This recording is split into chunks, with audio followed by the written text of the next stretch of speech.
Microphone check 1 2. What is this? Microphone check 1 2. What is this? Hi, I'm Jeff. My friends call me Hefe. Who this? You're watching Real Talk Though. This is the third episode in our coverage of the hit ABC series For Life, starring Nicholas Pinnock, executive produced by 50 Cent, also starring the fine Joy Bryant. Fine as fuck. Oh my God, yeah. Yeah. Headache, but we'll get into that. We'll get into Marie. We gotta talk about this last episode. So, last episode, what do you think of it? What are your initial thoughts?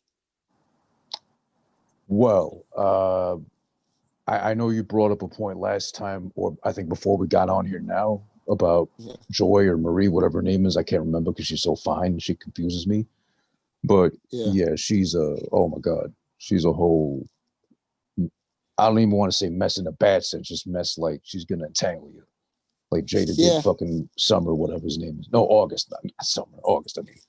You know, that is a good point. Like, she pretty much got herself in an entanglement while Aaron was locked up. And now, you know, she not only in an entanglement, but she was dating, she was sleeping with Aaron's pretty much his best friend. Yeah, he was. And she wasn't. And he knew about it. He leaves, but she still leaves his sneakers in the closet. And I saw that in the last episode. Well, it's been there for the last 2 episodes. It's like, that's very, very sloppy. Like, you could have got rid of that. Like, you did him dirty. You pretty much pursued another man while he was away. And then, you know, like, for the past 2 episodes, like, you can see, like, she's a bit aggy. Like, she's, you know, she hot and cold. She pisses me off. Yeah, she pisses me off. Like the daughter is like, yo, that's good. You know, that's but her rock. She's That's a bit his rock. over the place. Yeah. But she's a bit over the place. She's like a hothead. She's hot. She's cold. She's already slept with him. She's a little tatty. You know, she got top vibes. You know, that's what I'm getting. Yeah, and then that just further confirmed what we all suspected of women. They're just being as much as dogs as we are too. Because remember when they had the whole pool about her, how soon it's going to be before she sleeps with Aaron again amongst the hospital staff friends. Yeah. And she lost, according to them, 72 hours. What is that, 3 days? Yeah. So she has those top vibes. You know. So and we're seeing it. It's coming out more and more as the episodes are you know, being released. You know. I mean, there is the case of if we had to plead one ourselves, if we were Aaron, you know, metaphorically speaking, it is a hard case to crack because she is fine as hell. She is fine, you know. She is fine, but after 9 years of you know, being incarcerated, you don't want to come out and have to deal with a woman giving you like the 3rd degree, being hot and cold, you know, forcing him to get a job and then complaining about the job, and then, like, you know. But to her credit, I will give her credit though. She did do some good things. She got him a phone. She got him clothes. She made sure he was set up. But the past 2 episodes, like, she's been a bit, you know, like, she's been like a pain in the neck. You know, she's just like slowly developing to, like, I want to see if he pulls a Nelson Mandela. Like, not 9 years, not wanting a divorce, and just a year out, he's like, yo, I'm leaving you. I can't take this shit. Yeah. You know, because he's not gonna risk going back to jail. No. I guess if she acts up too crazy, he might just leave her. But then again, wasn't there like a Mandela biopic recently, like a couple of years back or something? Yeah, there was. Yes, yeah. Did you watch it or? I did. Yes. How do they make the wife look in that movie? Good. If I remember correctly, it was Jennifer Hudson that played the wife. Oh yeah, that's the one. Oh damn, that is a. I'd hate to think that's a misrepresentation of, you know, his wife, but that's a finance wife too. J Hud is something to look at too. Yes, she is. Yeah. Because I was gonna say, like, you know how movies, biopics always play up and doll up people, like, compared to how they really look like, especially wives. Yeah. I mean, if Nelson Mandela had like a Marie at home waiting for him after being so long in apartheid or whatever, I don't know. It'd be kind of hard to like. You'd really have to think twice. Like, yeah, Yeah, you really would have to like put up with some I guess so. Like he may just have to like just deal with her nonsense, you know. Yeah. But she is a bit all over the place. But yeah, let's move on to the case at hand. So Spencer, who was a part of the reason why Aaron got locked up, hires him, or they're in partnership. They're going to be working together on hires him to defend this lady. Right. She's a mother. Her son was sick. Instead of taking her son to the local hospital, she goes to the better hospital, and she doesn't get the right treatment. And she pulls out a gun. She goes crazy, and she gets arrested because of that. Yeah. And Aaron is tasked with defending her. Okay. Right. Now, any thoughts on that on that in that part of the episode? That I think you could probably relate, you being a Brooklyn boy and I'm a Queens kid. We always had the stigma here from Queens, like whatever you do, whatever happens to you, just never ever end up in Elmhurst Hospital, because if you go in perfectly healthy, like you might come out missing a limb randomly or like come back with something just from going there. Or, just like being left alone to die, or just like, throb and like roll around in pain, if anything, too. So it's always a mess with the local hospitals. So, true. And also, I work in the healthcare industry, so I know about these. I hear complaints about all these kinds of cases all the time where I went to the better hospital for the better coverage. I didn't know it was out of network. I would think compared to my local hospital, I'd get better served and treated. Why am I getting hit with this bill? Staff was disrespectful, et cetera, et cetera. So there's definitely that exists as well, too, and preferential treatment and such. And she was right to label it soccer moms and Pepto-Bismol dads as far as who was getting rapid treatment. Yep. She was right. Yeah, she was. It's very true. I think that was the beauty of that episode, is that a lot of people who come from, I guess, minority communities can relate to that storyline of not wanting to go to certain hospitals because of that treatment. And, she just took matters in her own hands, because that's her only son, from what we can tell. So she had to do what mothers do and protect her child, But she did break the law. She did. Absolutely, she did. Unfortunately, she had to. Yeah. So now Aaron is tasked to defend her, but he's not only defending her, he's unbeknownst to him, he was kind of doing Spencer's bidding in his efforts to attack the healthcare system. And he was using Aaron and the woman as a pawn in his bigger scheme to attack the healthcare system.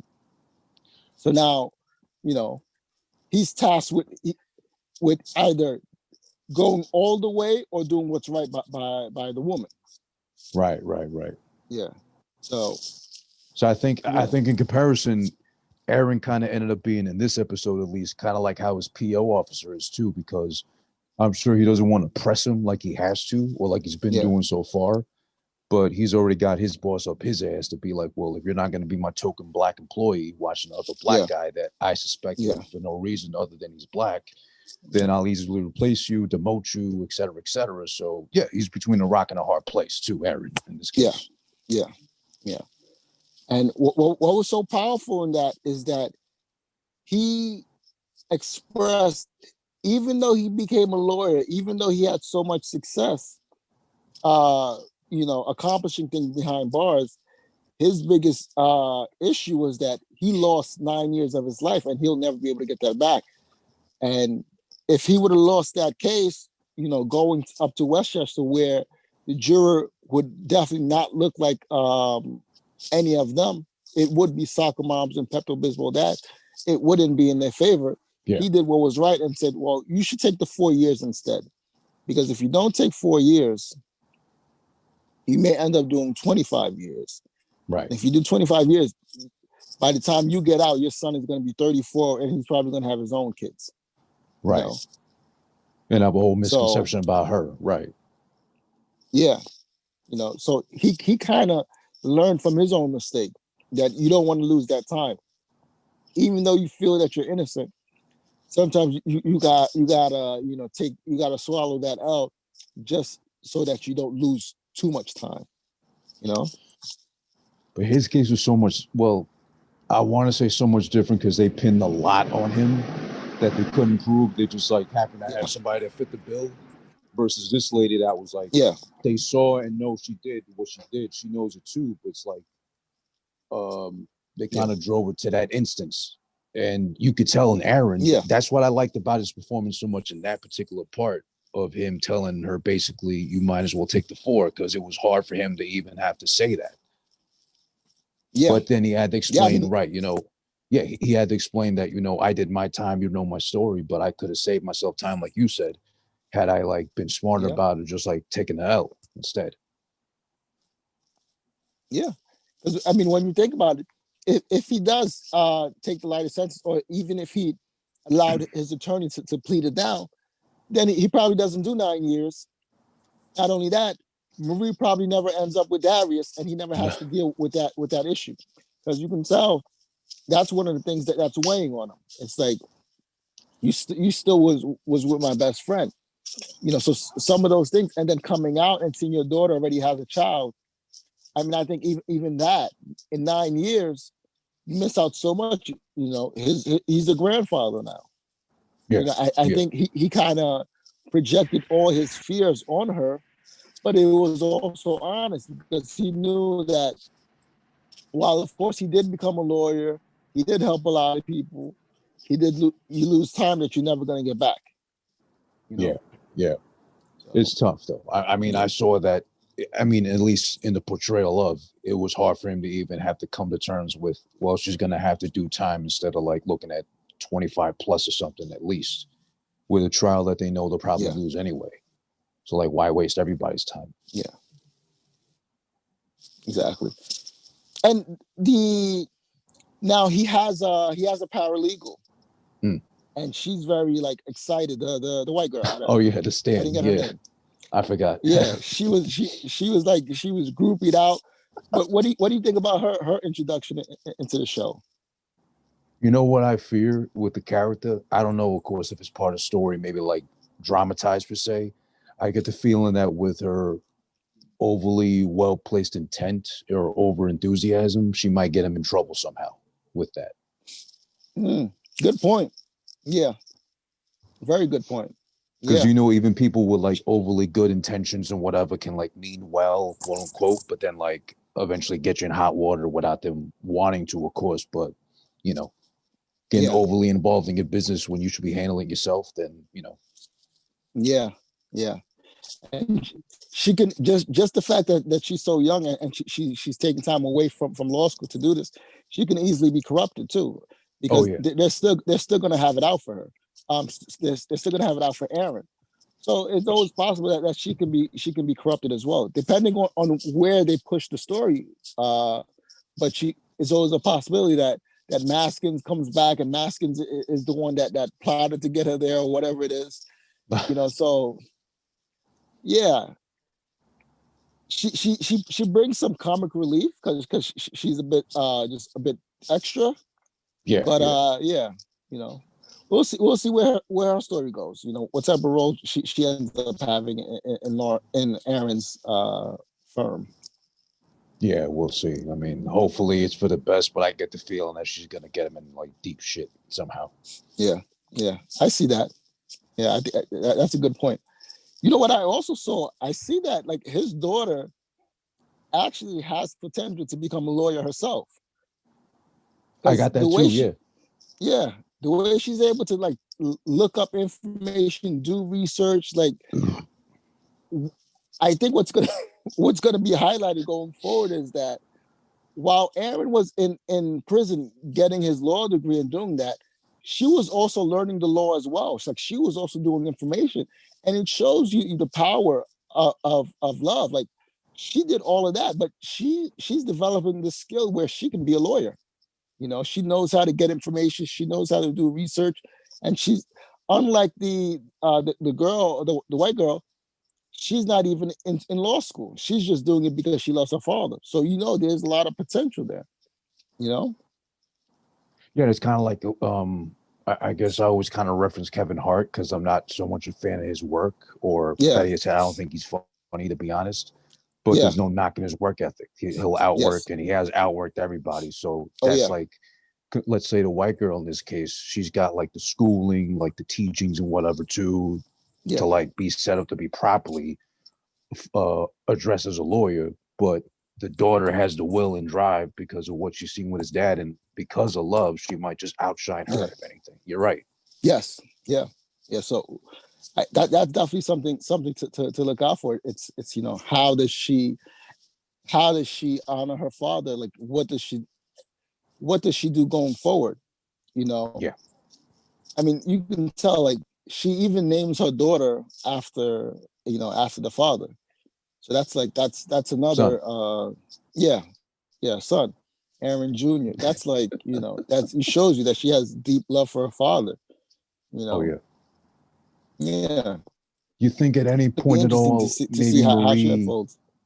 Oh, my fault. I was just gonna ask, like, you think at any point at all, Marie might have argued like naming him after Aaron? I think so. Like I think lot's gonna come out about Marie going forward, because she wasn't really ride or die, you know. She struggled, of course, because she told him not to do certain things, and he still did it. But Yeah, she wasn't yeah. all the way ride or die. So I think going forward, there's going to be a lot of things that's going to be revealed. Uh, she's still in contact with Darius. You know, Yeah, so yeah. she even asked Aaron, like, could I give him your number? So there's a lot going there. I want to see exactly how they portray her. Is she gonna be like the thorn in his side, or is she gonna just step up and help him to be as successful as he wants to be? Going back to what you were saying earlier about, like, let's say, had Aaron been smarter or taken the L, not did the full 9 years, maybe did like Yeah. 2-3 years, something like that. Yeah. It's still on borrowed time. Let's just pretend like Marie knew that, like, oh, you're gonna be away 2-3 years. Okay, so I kind of have a set time compared to the time he did. She didn't know if he'd ever be back. I kind of think of that as like, I don't know if you ever had this growing up, but my mom knew I wasn't a dummy, but I didn't do my homework. So I'd always get my video games taken away from me. And that was like practically taking my soul out of my body when she did. So when I knew she'd be away for like a weekend to work or whatever, I knew when she hit my system, and I played for that the whole time permitted. So I kind of feel like Marie would have been either way, probably in that borrowed time too, taking advantage of anything. Because she's a fine ass woman with needs. Anyway, she's young or youngish, whatever. So who knows? Yeah. Yeah. I mean, it's there. Like you see it. I really think like if they didn't have a child together, she probably wouldn't have stuck around. I really think it was her love for her daughter that kept her just there a bit.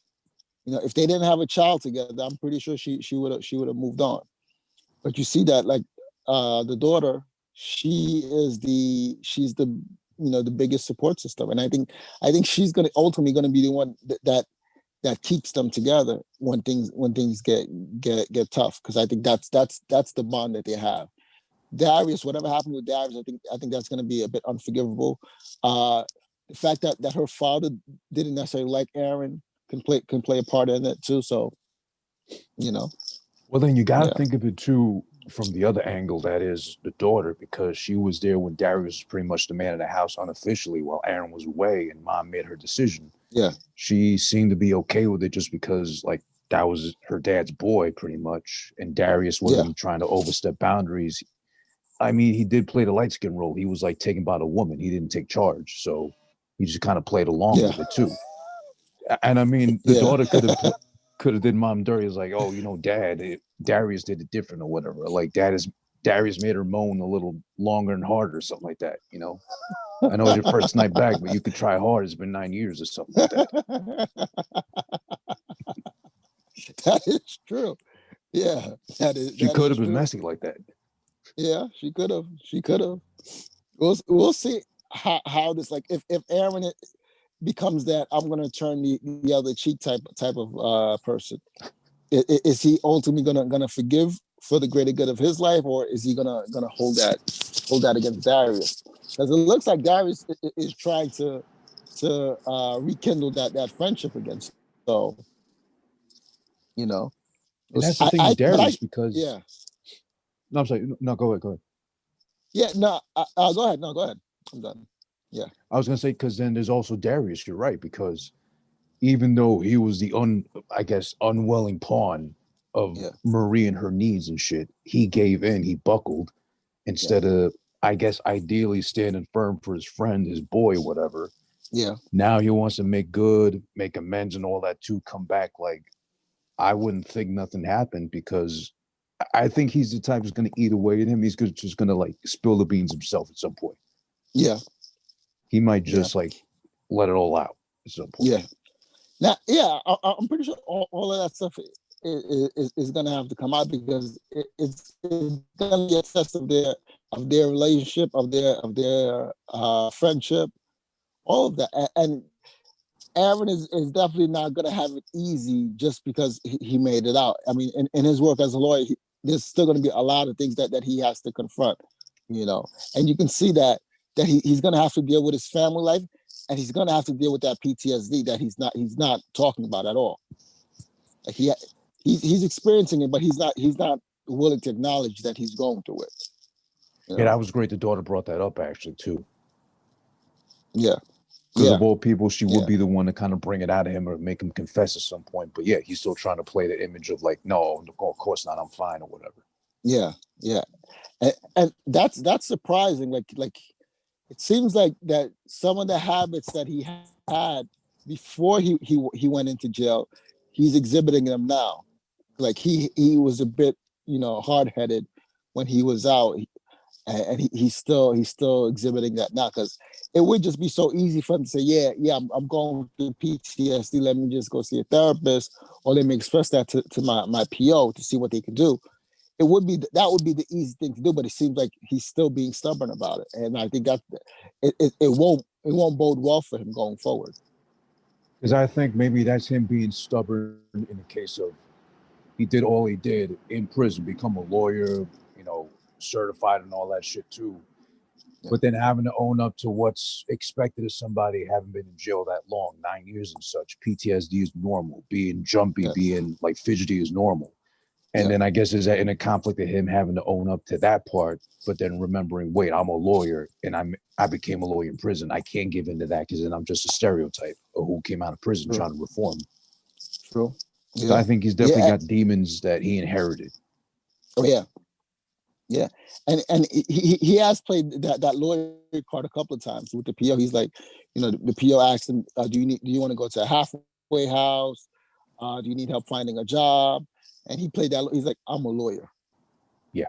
So of course it's a big accomplishment, but I think he's going to use it just to hide certain things. Yeah.